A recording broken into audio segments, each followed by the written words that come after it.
So mga kalaptap, may ano dito. Lo, may luno ng ahas. Yun o, sobrang taas. Nandi yung ano niya is nandito sa paanang bangko. Yun o. Yun sa siya din ma. Para matanggal yung katawan niya. Ay yung naputol yun o. Diba? So, saan yung totoong ahas na lagi dito? Kasi yung may aso pa dito makalaptap, ito yung palaging hinahanap nila. So, nakakita din kami ng ganito na kinakain ng aso namin. Yan o. At may poop dito, guys. Ano poop? Yan. Yan siya. So, baka sa ahas yun. Dito yung tatakot na talaga ako dito, guys. Ito yung ano niya, oh.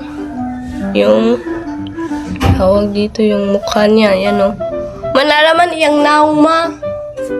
Na, iyang naong. Gamay magnaw. Na. Sa manipod.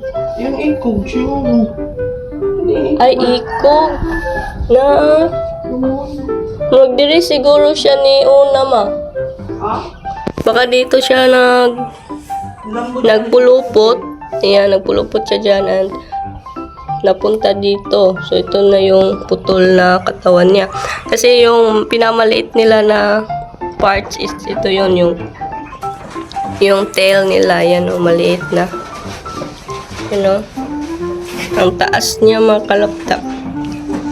So, kung nandito yung mga aso namin mga kalaptap, baka kagabi is nakita na nila to. Yan, magkakagulo sila nun. Pero tatakot akong i-touch to. So, hindi namin alam kung nasaan yung ahas na punta kasi yung last niya is dito, diba? So, baka pagpunta dito, guys, is nag-poop siya.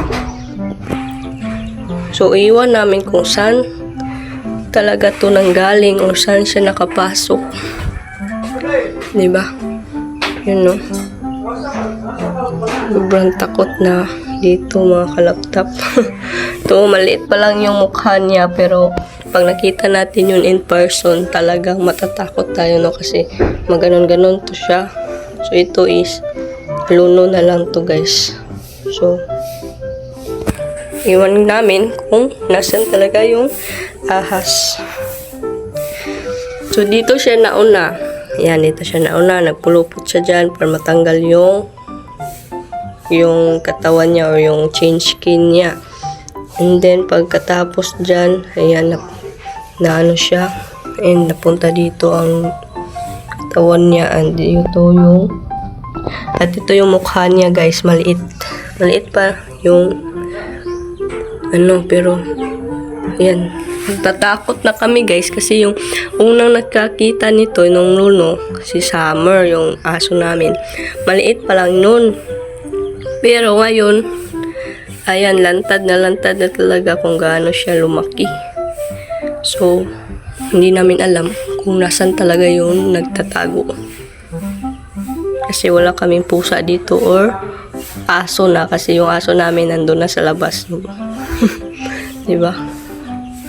So, yun.